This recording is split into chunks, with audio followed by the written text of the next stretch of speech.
안녕하세요. 오늘 저희는 늘 함께 하시는 하나님이라는 묵상 자료를 가지고 왔는데요. 하나님이 우리와 함께 하신다. 이게 구체적으로 어떤 의미일지 좀 깊이 파헤쳐 보려고 합니다. 네, 반갑습니다. 사무엘상 10장부터 10편까지 여러 구절을 통해 그 의미를 살펴보면 흥미로울 것 같아요. 맞아요. 사무엘상 10장, 로마서 8장, 예레미야 47장, 그리고 시편 23편과 24편 이 구절들을 중심으로 한번 이야기를 풀어가 보죠.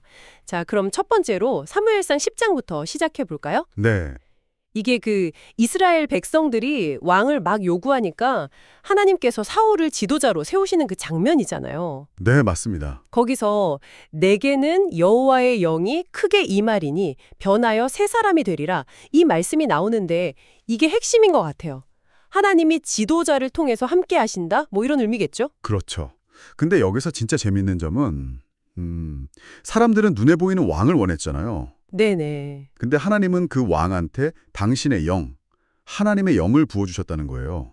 그러니까 여전히 보이지 않는 통치가 계속된다는 걸 보여주신 거죠. 아, 그렇군요. 어쩌면 우리가 세운 어떤 조직이나 리더십 안에서도 하나님의 그런 일하심, 뭐랄까 섭리라고 하죠. 그게 나타나는 방식일 수 있다는 겁니다. 우리가 세운 리더를 통해서도 하나님이 함께 하심을 경험할 수 있다는 그런 신호랄까요? 아, 그러니까 눈에 보이는 리더 그 너머에 진짜 힘이 있다. 이런 말씀이시네요. 네, 그렇죠. 이 영에 대한 이야기가 신약으로 가면 로마서 8점에서 훨씬 더 개인적인 차원으로 깊어지는 것 같아요? 그렇죠. 네, 맞습니다. 로마서 8장은 정말 기독교 신앙의 거의 심장 같은 부분이라고 할 수 있죠. 거기 보면 누구든지 그리스도의 영이 없으면 그리스도의 사람이 아니라 이런 말씀이 있잖아요. 네네. 여기서 말하는 성령, 그러니까 우리 안에 거하시면서 우리를 도우시는 그 하나님의 영은요, 단순한 감정 그 이상이에요. 아, 우리를 죄와 죽음의 법에서 이렇게 자유롭게 해주시고, 또 우리가 하나님의 자녀라는 걸 속삭여 주시고, 심지어 우리가 막막해서 어떻게 기도할지 모를 때 있잖아요. 네. 그럴 때 우리 대신 간구해 주시는 정말 실제적인 하나님의 임재인 거죠. 와, 그러니까 성령님이 우리 안에 계시다는 것 자체가 우리가 절대 혼자가 아니라는 가장 확실한 증거다. 이런 말씀이네요. 바로 그겁니다. 네. 와, 듣기만 해도 정말 든든한데요. 근데요, 하나님의 함께 하심이 항상 이렇게 뭐랄까 따뜻하고 격려하는 모습만 있는 건 아닌 것 같아요. 예레미야 47장을 보면 좀 분위기가 다르더라고요. 네, 맞아요. 예레미야 47장은 분위기가 확 다르죠. 이스라엘의 오랜 대적인 블레셋에 대한 하나님의 심판을 선포하거든요. 네. 여호와께서 블레셋 사람을 유린하시리라 이런 말씀처럼요. 이것도 사실 함께 하심의 한 방식이라고 볼 수 있어요. 아, 심판이요? 그게 어떻게 함께 하심이죠? 그러니까 당신의 백성을 해치는 그런 악한 세력을 하나님이 그냥 보고만 계시지 않는다는 거죠. 공의, 즉 하나님의 정의와 올바름으로 이걸 바로잡으신다는 의미가 담겨 있어요. 아, 대적을 심판하시는 것도 결국 당신의 백성을 보호하고 또 그들과 함께 하시는 방법이다. 이런 거네요. 그렇죠. 와, 이건 좀 생각지 못한 관점인데요. 그러면 우리가 어떤 어려움이나 대적을 만났을 때 두려워하기보다는 하나님이 정의롭게 일하고 계심을 믿는 게 중요하겠네요. 네, 바로 그 지점입니다. 그리고 마지막으로 시편 23편과 24편으로 가보면 이 함께하심의 또 다른 절정을 보게 되는 것 같아요. 아, 시편 23편, 다윗의 그 유명한 고백 있잖아요. 네, 주께서 내 원수의 목전에서 내게 상을 차려주시고 이 구절이죠. 네네. 이게 정말 강렬한 이미지인데요. 가장 위험한 순간, 그러니까 적들이 눈앞에서 지켜보고 있는 바로 그 상황에서 잔치를 베푸신다는 거잖아요. 맞아요. 생각해보면 정말 모든 게 끝났다고 생각될 만한 그런 상황인데 오히려 풍성한 상을 차려주신다니 대단하죠. 바로 그거예요. 다윗은 실제로 그런 경험을 통해서 하나님이 가장 어려운 고비에서도 함께 하시고 오히려 더 큰 은혜를 베푸신다는 걸 알았던 거죠.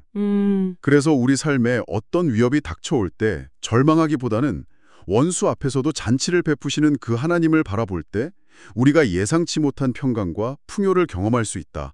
이런 강력한 메시지를 주는 겁니다. 와, 오늘 쭉 살펴보니까 하나님의 함께하심이라는 게 정말 다양한 모습으로 나타나네요. 네.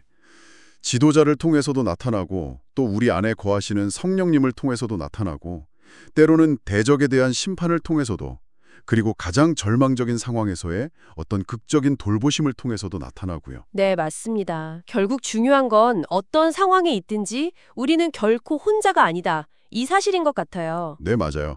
이 묵상 자료도 그걸 강조하는 것 같고요. 중요한 건 이 함께하심을 우리의 매일의 삶 속에서 발견하고 또 고백하는 그런 태도가 아닐까 싶습니다. 그래서 마지막으로 이런 질문을 한번 던져보고 싶어요. 지금 여러분이 마주하고 있는 가장 큰 어려움, 어쩌면 원수처럼 느껴지는 그런 상황은 무엇인가요? 네. 그 상황 한복판에서 하나님이 당신을 위해 상을 차려주신다. 시편 23편의 이 그림이 여러분의 시선과 마음에 어떤 새로운 변화를 가져다 줄 수 있을지 한번 깊이 생각해 보시면 좋겠습니다. 네. 오늘 이 성경 구절들을 통해서 함께하심의 의미를 정말 새롭게 또 깊이 탐구해 볼 수 있었습니다. 오늘 함께해 주셔서 감사합니다. 감사합니다.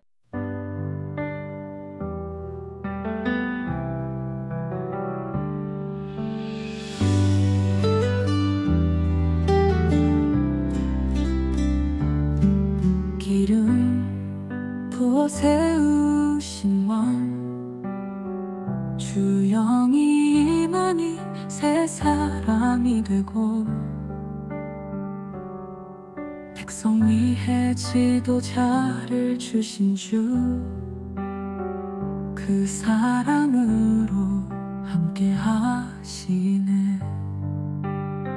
주님은 언제나 나와 함께 하시네. 광야 속에도 손잡아 주시네.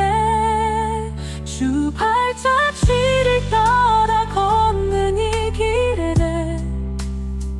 나는 평안해. 나는 평안해. 성령으로 채우신 주 죄와 사망에서 날 해방시키네. 연약한 나를 위해 기도하시며 자녀라 부르신 주의 사랑. 주님은 언제나 나와 함께 하시네. 광야 속에도 손잡아 주시네. 주 발자취를 따라 걷는 이 길에 나는 평안해. 나는 평안해. 대적들을 심판하사 주의 백성을 지켜주시네. 모든 싸움 속에 승리 주시는 전능하신 하나님과 함께. 주님은 언제나 나와 함께 하시네. 광야 속에도 손잡아 주시네.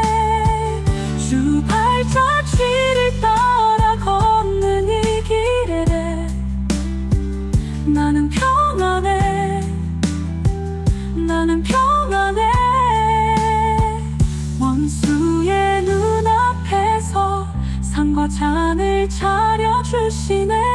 영광의 왕 주님과 영원토록 주 집에서 함께 살리라. 주님은